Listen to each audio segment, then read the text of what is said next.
for this kind invitation. And I have met him in his director's chamber a couple of times. I was very nervous, and I should acknowledge that I'm still nervous because we go to his chamber for getting promoted or seeking a job. And I was hired to IIT Bombay when he was the director, and I got my first promotion when he was the director. So both instances I had all memories, turned out to be good. I got a job, I got promoted as well. Thank you so much, Mr. for the invitation.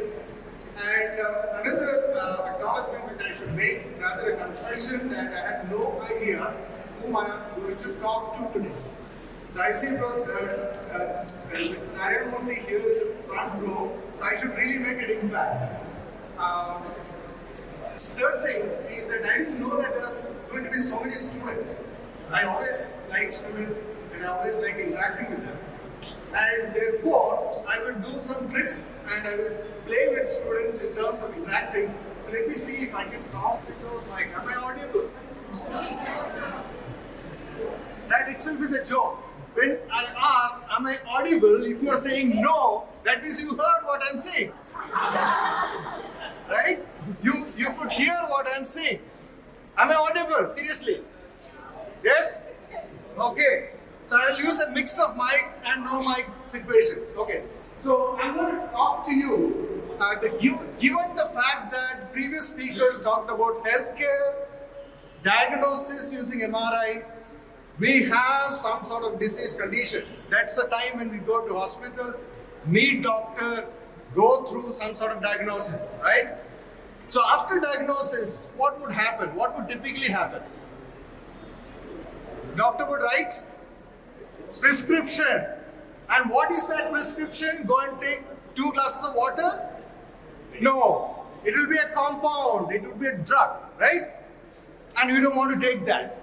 We don't want to take that because it is bitter pill. That's what we have been told from early childhood. Take the bitter pill. If you want to treat a disease condition, oftentimes, if you take any drug orally, we try to swallow it as quickly as possible because it does not taste good. Right? Yes, it does not taste good. Now, one would wonder, where are these drugs coming from? Most of them are molecules. Who make the molecules? Who make molecules? I cannot hear. Chemists. Chemists make molecules. Do you think chemistry is important? No, not at all. Yeah, it seems like it is important. But then, technology is rapidly growing. There are drones technology, healthcare technology, and there are so many other technologies evolving, and no one can remain unnoticed about developments in AI. No one can remain, so are the chemists. And that is why I have come here to share with you some of the things which we do by using machine learning or AI for the field of chemical science. Why should we do this? Let me first talk about what are the typical public image of chemistry, and I will try to do my level best to change that image, and I also share with you what is chemist image of public. Okay, public image of chemistry. Oh, it's colorful. Yes. It has smokes. It has like pound, big bang, sound, explosion, whatnot, and it stings, right? It stings. Anyone remembers H2S? Yeah, H2S, very pleasant smelling gas, right? Very pleasant smelling. You'll never forget it. Ever inhale pyridine, for example, that is said to be, that memory would never be erased. Anytime in future, when you come across pyridine, you will remember that. It's that bad. And at the same time, fragments, your perfumes, everything is low volatile molecules. They are low molecular weight, low volatile molecules, perfumes, deodorants, soap, detergent, anything. Chemistry perfect? No. So we partner with our cousin, like Prof. We partner with them and make them in bulk quantities, chemical engineering. We partner with them. And that also results in petals of it. It results in mass production, side product, byproduct, effluents, and we are blamed for pollution. We always talk about bad molecule, it's harmful to health and so on. And If we have created that, we along with chemical engineers have created, and we share the responsibility of polluting, be it water bodies such as river or pollution of the environment, air. If at all you have to clean them, it's only chemistry, it's a chemical process that will help us clean. So if that is the case, we should look for methods, processes which are made more efficient, which has minimum side product, minimum unwanted product, minimum harmful products or compounds which would be produced are minimally damaging to environment. What are the 3-4 major issues facing the world today? Environment, climate change, and of course healthcare, water. All these are important, right? So the ilaj or the treatment has to have an inclusive ecosystem where chemistry plays a major role. And chemistry as such or alone cannot play the role. We have to tie up with newer technology, and that's the take-home message. This is a set of drugs. These companies make a lot of money selling drugs. And you may not be able to read it, but you can just do an internet search. What are the best-selling drugs in the world? Best-selling in terms of profit making. A lot of companies make a lot of money in selling drugs. But I can caution you, it's all about creating fear, right? Like, climate change, it will damage you. And I can try to create a simulated fear. Is that there are many diseases which are reoccurring. Something which we thought it is kind of wiped off. For example, tuberculosis. There are newer variants of more dangerous forms of tuberculosis called multi-drug resistant tuberculosis. And we have seen the onslaught of COVID-19. And we had to evolve a system that will quickly help us find an antiviral or a vaccine to evolve out of this or get rid of the damages caused by this pandemic. Question is, how about multi-drug resistant tuberculosis? Can we use the old drugs? Answer is no, we cannot use the older drugs because this virus and bacteria, they are way more seniors compared to human race. They are seniors, they evolve very fast. So we have, our scientific ecosystem should always have method to tackle these evolving pandemic-like situation, evolving pathogenic activities. So that is why there is always a need for new molecules.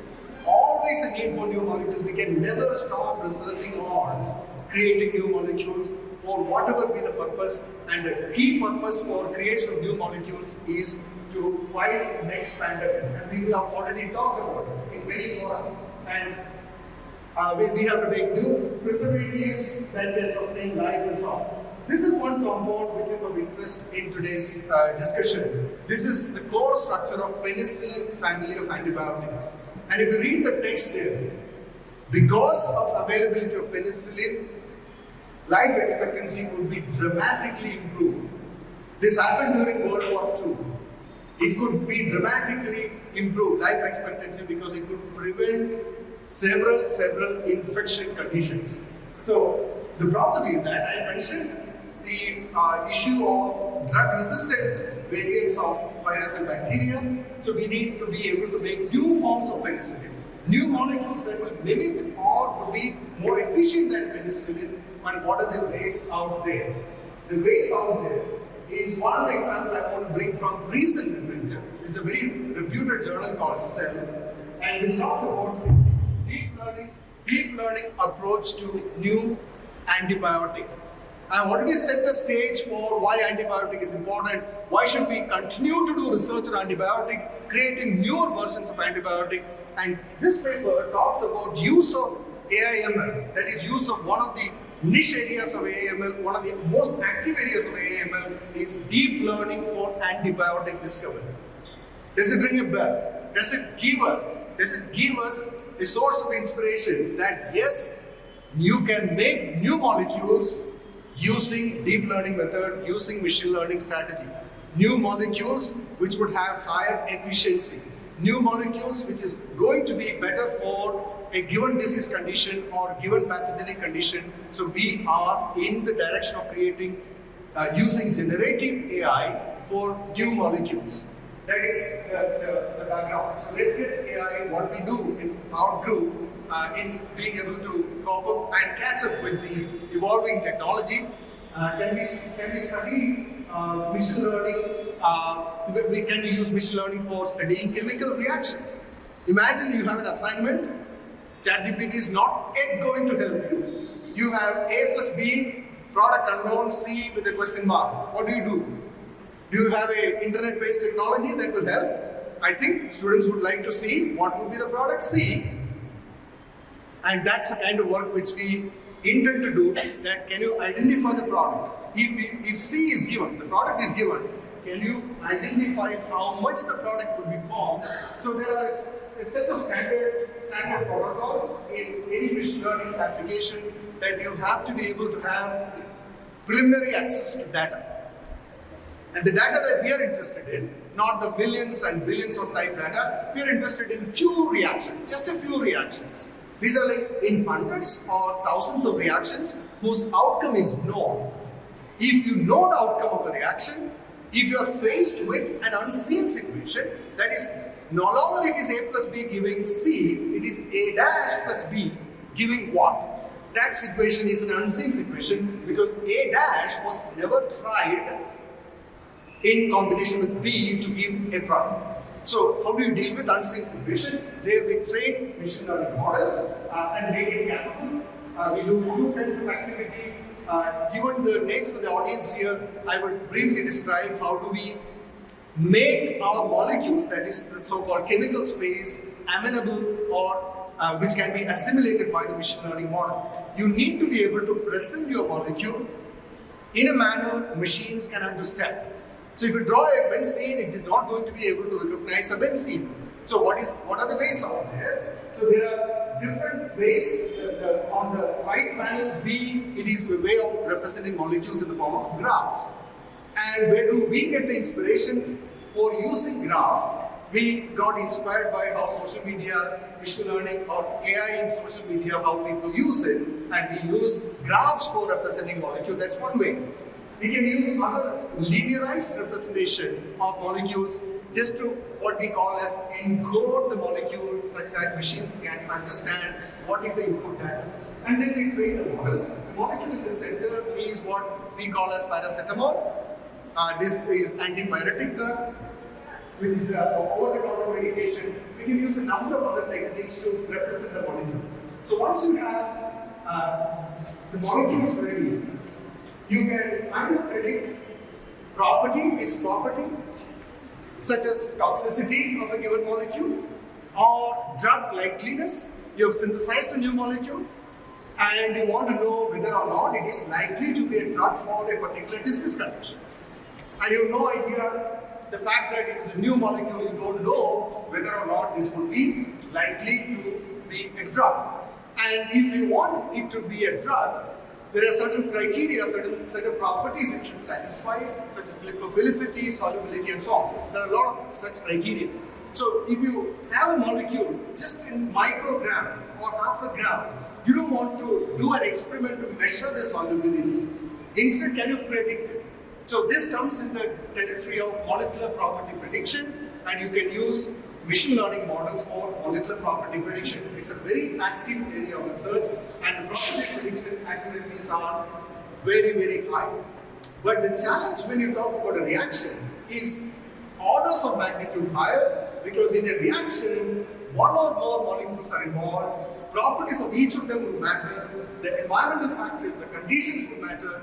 Therefore, predicting outcome of reaction and yield of a reaction is way more harder task. That is what we are involved in. So we use a number of methods. I will not be able to go into the specifics, but all I can tell you is that if you have a molecule A plus B, what would be the product? That is one way of looking at the machine learning problem. The second is that, of course, A and B are going to combine. Under the given condition, will I be able to predict how much C is likely to be formed? Of course, with certain uncertainty, because every one of us know that there is always uncertainty in any sort of prediction. And in fact, a couple of people have remarked Prediction is always hard, particularly that of the future. It makes sense, right? Prediction is always hard. So prediction comes with certain degree of uncertainty. With that said, if you have a momentum, you can predict the reactivity, you can predict the outcome of what would be the yield of reaction.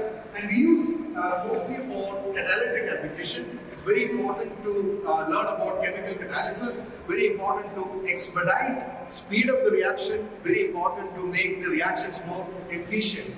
I touched upon environmental factors, pollution, and being more sustainable and to reduce the damage that is caused by industry to the environment. So for that, we need to understand how efficient our process can. What is the maximal efficiency for a conversion of a compound A plus B giving C, assume C to be a drug compound produced in metric tons every year. So if you can make it efficient by another 2%, you're saving a lot of money or polluting the environment much lesser on a global scale. So catalysis is the way forward in making the process very efficient. And we have done some interesting work in this area by training machine learning algorithms to predict the outcome of reaction. And these are some of the early years of use of machine learning in chemical reactions. I said chemical properties is done daily almost, but chemical reaction is something that we have done. If you look at the reaction shown in the upper square rectangular box, you don't have to know what this reaction is. It is simply a reduction of double bond, CN or CC double bond. And the reduction gives rise to a new element of chirality. It's an asymmetric reduction, asymmetric hydrogenation it is called. So you will produce right-handed and left-handed compound, but you would make one of those handed compound in excess of the other. That means if your drug compound, active drug compound is right-handed drug compound, these methods would help you make the right-handed compound in excess and minimize or suppress the formation of left-handed compounds. This is called asymmetric synthesis. So our contribution here is being able to predict the outcome of this reaction called asymmetric hydrogenation. So this is the product which is on the right side. It's simply using hydrogen as one of the reagents. So you have a double bond, you add hydrogen across the double bond, then you get this product. And this product, many of them, are drug compounds, and this is the reaction extensively used by pharma industry to make hydrogenated alkenes and hydrogenated imines in large quantities. So therefore, this reaction is important. Improving efficiency of such reactions are important. Therefore, a prediction-enabled research. And how this prediction is going to help? That imagine you have a new alkene or a new imine. Pharma wanted to hydrogenate that such that they can create a compound of interest. Now, they have only very little of that alkene, and they don't want to waste it, they don't want to do a trial and error approach, but they want to be informed whether or not it is worth spending that 2 grams for reaction under asymmetric hydrogenation condition. Our model can predict in less than few seconds what would be the outcome of this reaction given a new alkene. So, train the model based on known reactions, known as in like just about 400 reactions, that is affordable, accessible, it is available in literature. You can train your machine learning model with just about 400 reactions, and then you can predict for thousands and thousands of reactions with decent accuracy. And when I say decent accuracy, what do I mean? If you look at this mad kind of thing, and to you, it appears largely green in color, right? There are some patches here and there. I took one row out of this and expanded and shown as a expanded diagram. And you see very less of orange and red patches. And orange and red patches are incorrect predictions and more severely incorrect predictions.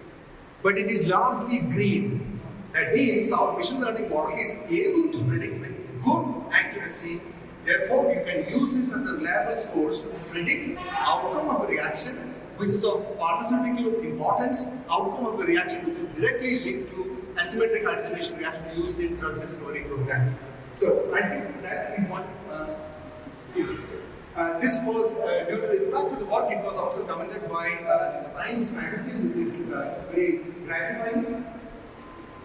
For us, of course, I would just skim through all these slides, which are went for more of a technically stronger gathering, but then now what I also wish to tell you in last minute or so is that technology is moving so fast, and ChatGPT is in the conversation every other time whenever we talk about AI impact in human life. Now, we are using language model to predict reaction outcome. It sounds crazy, but why could and how could we use language model for predicting outcome in chemistry or chemical reaction? Is because I said earlier that we can represent molecules as a linear array, linear string. And in linear string, if you represent molecule as linear string, this is how we can represent the molecule. There are 4 species coming together for this reaction which is shown. You don't have to know the reaction. The first row is the linearized representation of each of those molecules. So it can be trained on language models. We use a older language model, which is actually quite good. And then we can use for predicting next character during the training. The model is trained to predict next character. It is like when you do a Google search, which are the good restaurants and in autofill nearby in your location. So you can predict the next atom, next symbol.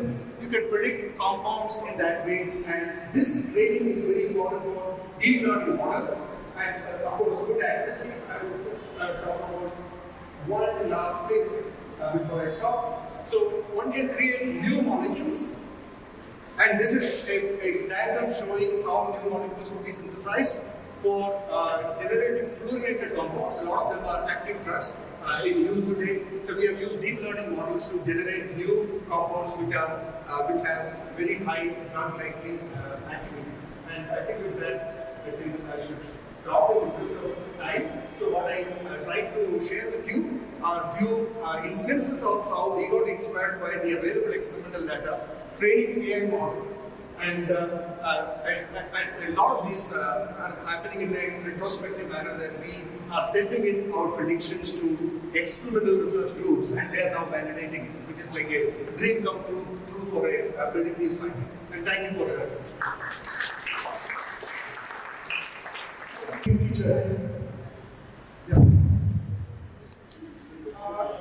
Any questions? Yeah, the mic doesn't work, but you can shout.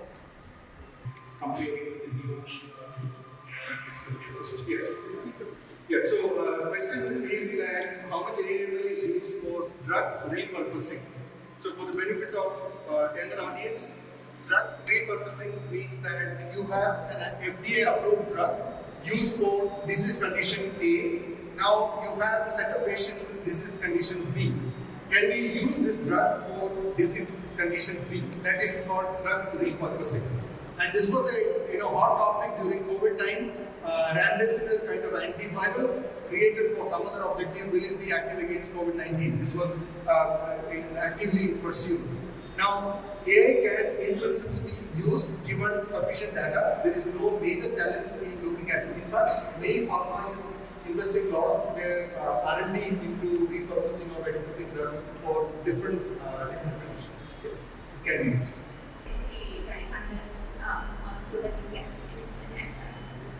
So when you're making new drugs from like an old drug, you would try different combinations. Do you also use AI as the predictor of like what type of drug you make and how it is treating on patients? Drugs. And then clinical trials associated. So I can give you an informed, share something which is like important. The drug discovery program is no shorter than 10 to 15 years. Research done today gets translated into markets after several years. So AI can be used for expediting the identification of lead compounds and its impact on a given condition. Like for example, if you have tissue reactions or phase 1 clinical trial, you can expedite that, the research pipeline, but it will not guarantee that it would be approved by FDA. But there are several other factors which cannot be predicted under the laboratory conditions. Good question.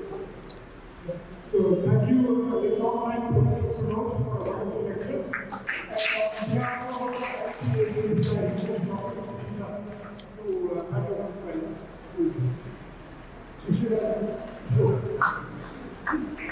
Thank